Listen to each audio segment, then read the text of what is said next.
Well, it's good to see that the polytunnel's still standing. That's a bonus. The rest of the allotment looks a bit like a bog. Probably need to work on that. But the polytunnel's still standing, so we're taking the good things where we have them. Hi good lifers, welcome back to the channel. Today we are breathing new life into the earth. We're going to be planting some garlic, planting some seed for the spring, getting things ready. We're going to be preparing our hearts and the allotment for the spring ahead. I'm so glad you're joining us. So just before I jump into the seedling planting and all the other bits and pieces I've got planned for today, I wanted to show you a couple of things I've got in the post in the last few days, which I'm super excited about. So you might have realised from our videos last year how much I am fully into irrigation systems in the allotment. So as you can see, it is working nicely. These drippers seem to be a lot better than these drippers. These ones, this is as slow as it will go. So I have bought myself some more pumps. So these are really cool. You set the timing and stuff up on here. So at the moment, I don't actually know what this one's set to, but I'm going to set it for once a day, probably to water for about 30 to 40 seconds. So I don't need a lot of water at the moment because of the weather. So you've got two tubes, you've got an in one, which is here, and an out one, which is here. So in draws up the water, out obviously pops it through to the plants. The reason I've bought a couple of new pumps is because last year's pumps got all clogged up with algae, and I didn't really think about that. But this year's pumps, this is the in tube, has this in. This is like a little screen. It's got like a mesh bit on here. It's on the end of the inlet tube, so I can cut this tube up as much as I need it. So it should stop it getting clogged up with algae. The problem I've got is that the pumps that I had last year got all clogged up with algae. So as much as the batteries are still fine, the pumps are not working, which is a bit of a pain. I've also upgraded. Each one of these has now got 12 of these drippers on. So these drippers work really, really well because you can pop them in the bottom of the trays. So I can have all of the different seedlings in different pots, but in a big like drip tray, and just fill the drip tray up with water.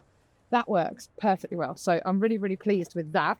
I've got two of those, so I'm going to pop them on our seedling trays when I plant the seedlings. So I've got two of those pumps. Quite excited.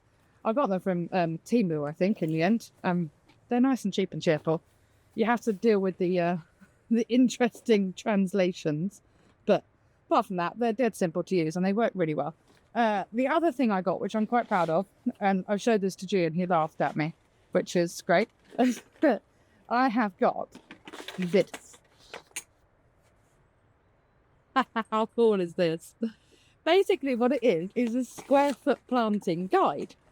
So you've got your spacings for your different things. So if you want to plant one thing per square foot, you stick it in the middle there.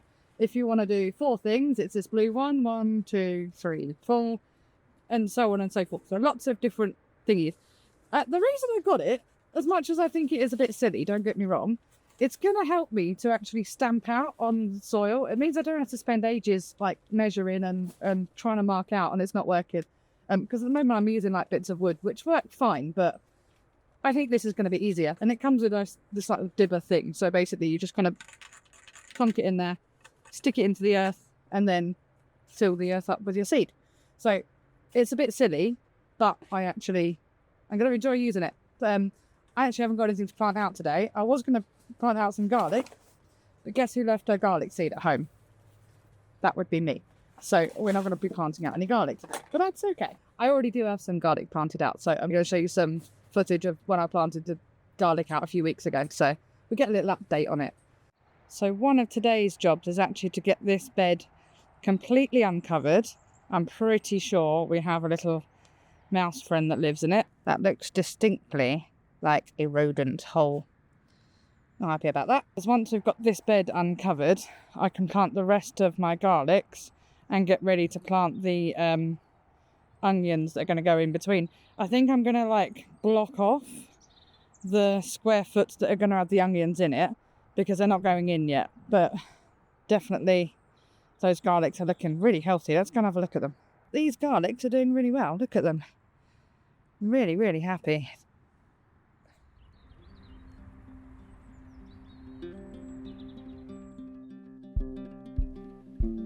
I've left it a little bit late to get the garlics in. But having said that, last year I put my garlics in pretty early, like as early as you're supposed to put them in, and I've tended them, looked after them, etc., and most of them died.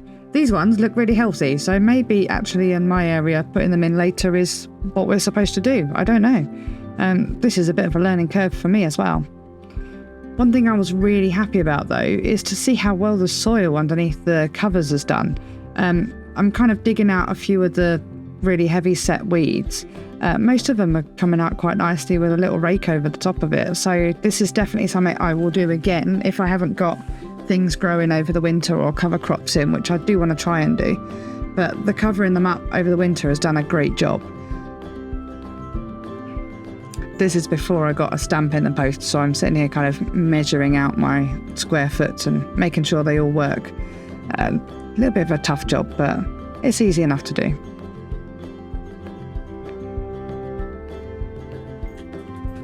Those bamboos are a lifesaver.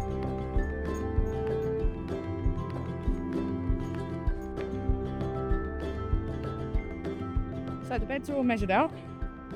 I have actually got a really cool stamp thing on the way, which will do square foot gardening for me a lot easier than, measuring it out like that.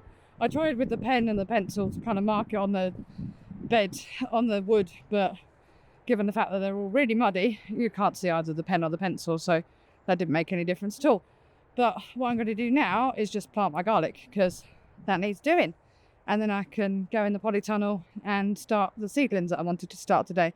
It definitely looks like it's about to rain, so I'm going to try and get these garlic in as soon as possible so that they can A, be watered in, and B, I can be a bit drier while I'm doing my seeds, because I'll be inside the new polytunnel. So yeah, that's what I've got in the post. Super excited about it. And oh, the other thing I got in the post. Oh no, I didn't bring it with me. Oh no, that is going to cause an absolute problem. Because I got loads of fittings for my drip irrigation system. These are the fittings I got. There's like 300 of them, and yeah, I left them all at home. But they are super useful, and I will end up making use of most of them, I think. And I've left them all at home. That is a right pain in the backside. I'm going to try and set up. I don't actually need much irrigation system set up at the moment. I've already got one pump down there, which came with its own filter last year, which is why it's still working. But maybe I'll set up one more. I've got some fittings, so it's not a complete disaster. It's just a right pain because I bought like 300. They were really cheap, but hopefully my plan is to probably get another 2 of these pumps and another tank of water in the polytunnel. So that means that I can keep water in even when I'm not able to get down here. And, I work like God knows how many jobs, so I don't always have a chance to get down here every day. But yeah, that's the plan anyway. Oh, that's a right pain. I've left them at home. Nuts. Never mind. On to the seedling planting. So there's a few things that I want to start planting today. I'm obviously going to hook up my new irrigation system. I'm going to pop them onto the shelves behind me that you can't actually see at the moment. That's going to be one of the main jobs that I would like to get done. These systems are dead simple to set up, so it really won't take me very long. And I've got a few bits from the old system that will fit with it, so I'm not too worried that I've left the extra bits at home. It's just a bit frustrating. But other than that, I've got a few seedlings I'm going to get started. I'm going to do some broad beans. Very excited about those. I'm like a prolific note taker, so I've got like a whole notebook about what I'm planting and what I'm doing. What else have I got? Some celery, that's what I'm going to plant there. Peas, broccoli, more broccoli. We love broccoli in our house. Cabbage, more spring onions, more spring onions, more spring onions. We like onions as well. Spinach, cabbage. We're not even that big of cabbage fans, but hey, I'm planting a lot of cabbage. We've got little gem lettuce, year-round lettuce. I think I'm going to plant these. I might wait for these because I'm not sure if these are a headed variety or a leaf variety. I'm trying to keep leaf varieties at home rather than at the allotment. So I might quickly Google whether or not I'm actually going to plant these. So possibly. More little gem lettuce and some iceberg lettuce. I always worry that I look like some sort of drug dealer when I order all these little baggies from eBay. And I'm just like, trust me, it's not for drugs, it's for my seeds. See? Seeds. Although, to be fair, it's kind of like a drug, isn't it? It's just addictive to me. So that's what I'm going to be planting today. Hopefully that'll be good and we can get on with that. And yeah, we should get on with it and it'll be fun. So last time I came in to plant things, I found that the potting table that I've kind of made out of a random table was a little bit too low. So I've kind of co-opted this shelving unit here, which I'll show you properly in a minute, to be my new kind of table bit on top of my potting shed.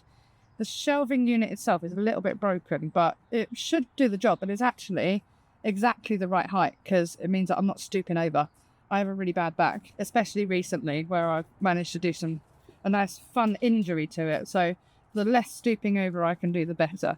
I'm just trying to decide what to start with, to be honest. This seed planting thing is so exciting that I don't know where I'm going to start. So let's jump in. I do really love this time of year because it's just a case of there's not a huge amount of jobs to do, despite the fact that there's loads just coming down the path. But you just get to kind of sit in your greenhouse and plant little seeds and get the prospect of life growing up with you. It's great. It really is such a nice time of year. And I do love planting seedlings as well. It's one of my favourite jobs to do in the greenhouse. And I love kind of wandering in and seeing if any have grown and all those different bits and pieces. It's just, yeah, it's definitely one of my favourite jobs.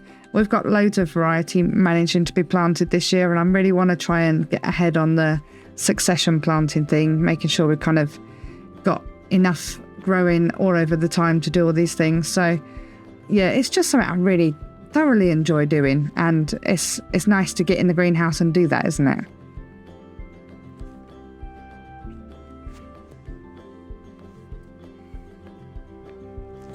Most of the time I do grow my seedlings in these, the little meat trays, the ex-meats trays you can see there. It's worked me pretty well. I think some seedlings tend to do slightly better in the little pots. So this year I'm going to try and mix it up. I'm making note of what I'm planting in pots and what I'm planting in the meat trays, because that will mean that hopefully next year I can look back at that and go, okay, so this plant worked better when it was in a actual tray and this plant worked better when it was in a pot. Things like peas, I know, do absolutely fine in the seedling trays, but there's a few other things that need to be a little bit stronger before we plant them out that I think will do slightly better in a pot. So things like cabbages and broccoli, which I'll be planting, I think they're going to do better in a pot. This is a bit of an experiment. I could be completely wrong about this, and I could end up not managing to grow any, which is perfectly likely, sadly. But yeah, we'll see. I do like to, as I said, keep notes about things. So with any luck, I'm going to be able to keep notes and refer back to them and learn as we go. This is possibly my, I think, second or third season of like growing properly. So I am still well learning things, which you'll probably find here. If anyone's got any kind of tips or comments or anything in the comment box, then please feel free to help me out. It would be quite useful. It's always good reading people's tips.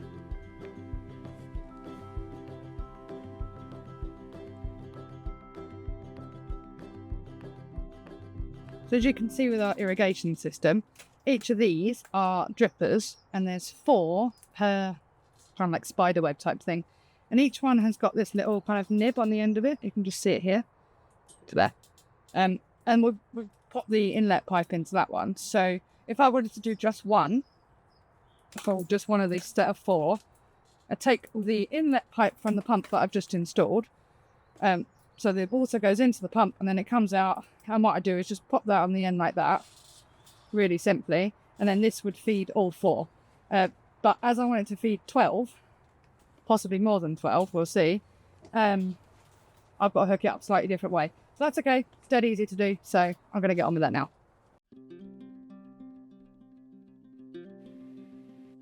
Not quite sure where my obsession with the irrigation systems come from, and I definitely can't say that all of my irrigation systems work perfectly well, but this one I have high hopes for. I've got lots of dripper options as well, so I don't need to just use the spiky drippers that you can see here, but I do find that they do tend to work a lot more reliably than the other ones do. The other ones get clogged up with all sorts, although I'm hoping the screen thing will solve it this time, so with any luck this will carry on working. It does look slightly chaotic at the moment, and don't get me wrong, it was absolutely chaotic, but it does work fairly well. So the chaos is there for a reason, put it that way.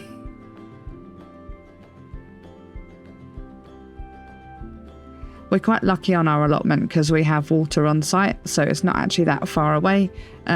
It's not fun for me having to carry it, but at least we've got water. I can fill up the tank easily. These are what the drippers look like when they come in their bundles. So there's 12 plants possible there, 4, 8, 12. I say plants because what I do is I put them into trays. So this will feed this whole tray. And these ones here that have got the trays with the seedlings in, it will just drip water into the bottom here. So these seedlings should take up the water. And I've done that with all of these. So there's 5 here, 5 here. So there's obviously another 2 there that I've not filled in. Oops, right down the bottom there, you can see filled in yet. But I've got one of my pumps from last year. So it's a slightly different pump, but works in exactly the same way. That one's going to feed another 4 that I've just found in my whole set. So I have got loads of stuff. This is all my irrigation system from last year. So I've still got loads of bits and pieces. That's fine. I should have enough. This is going to be my water tank. You can see it's empty, but you can see there that they've got the screens on them. So that should stop them getting all filled with algae, which is good. So it's very, very exciting today. Okay, so it is sort of working. It's always sort of working, these pumps. The problem I'm having is just here. It is actually going to pop off very easily because this connection's not very good. I'm going to leave it for now. There's not really much I can do because I've got to get back home. But what I'm going to do when I come back is replace this straight barb here. You can just see it. Probably can't see it very well. Replace this straight barb with a spiked barb, and then I'll put a very thin zip tie around it to keep it on. But everything else seems to be working quite well. I've kind of lodged that in there to keep hold of it. Everything is fairly watered, doing okay. I'm slightly worried that this one's got quite a lot of water in it, but we can fix that at some other point. So yeah, everything's doing fairly well. The tank down there is working very well, nicely. Everything else is looking a little bit untidy, but I've got to go for a meeting now, so see you in a bit. Does anyone else get a tad bit of allotment envy when they look at everyone else's perfectly manicured plots and your own plot looks a bit kind of miserable and desolate? Yep. I do get that sometimes. But thank you very much for joining me today. I know today's been a bit of a short video. It's just a little bit of an introduction to what we're going to be doing in springtime, getting us all ready to go for spring. We're in that weird period at the moment where there's not a lot to do, but there's quite a lot to do. And give it like 2 or 3 weeks and it will suddenly explode with loads and loads of jobs to do. So I'm trying really hard to get ahead of them. I'm not sure if I'm going to succeed, but hopefully I will. But yeah, I have to go off to a meeting now. So it has been lovely to hang out with you. I hope to hang out with you again. And thank you very much for joining us here at Back to the Good Life. Bye bye.